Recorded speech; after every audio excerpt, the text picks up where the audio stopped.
Hi everybody, foXnoMad here, and today I want to help you travel smarter by unboxing the iPhone 12 product red and giving you some of my first impressions. So here we go. So right away the first thing I noticed is how thin the box is. That is of course due to the fact that the iPhone 12 doesn't come with a charging brick, which Apple says is to help reduce waste and have less of an environmental impact, but the lack of the charger has been memed to heck online, and Apple's clearly assuming that you already have one or will use wireless charging with the MagSafe.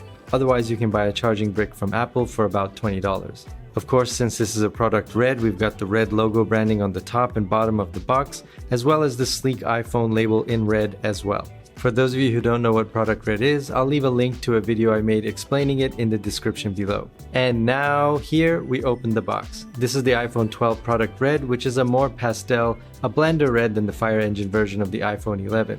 But more about the phone in a minute. Here's your standard Apple Lightning charging cable. It would have been nice if this were USB-C, but that's another story. A few papers and a card briefly explaining what product red is and where you can learn more about it online, plus this SIM tray push pin, and now on to the iPhone 12. The iPhone 12 has a smooth matte finish around the edges, and aside from the camera bump, a glossy glass back. I really like this design. My first impression is how much grippier it is, how much more screen real estate you have, and oh yes, this OLED screen.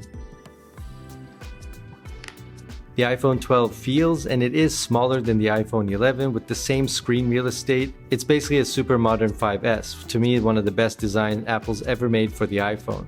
The pastel red isn't bad, it looks a bit deeper red on the matte finish, and unless you put it right next to the iPhone 11 product red, it doesn't look too bland, but a deeper, darker red would have been nice. You've got two additional antenna bands on the top and bottom for 5G, and the microphone grill is only 3 little cutouts and the speaker grill only 5 little cutouts. Now it's time to set up this iPhone 12 and use it for a bit. Keep an eye out for my full review, which should be out very soon after you're watching this. Don't forget to hit the like and subscribe buttons not to miss that video and more travel and tech videos coming up. Thanks for watching, and I'll see you in the next one.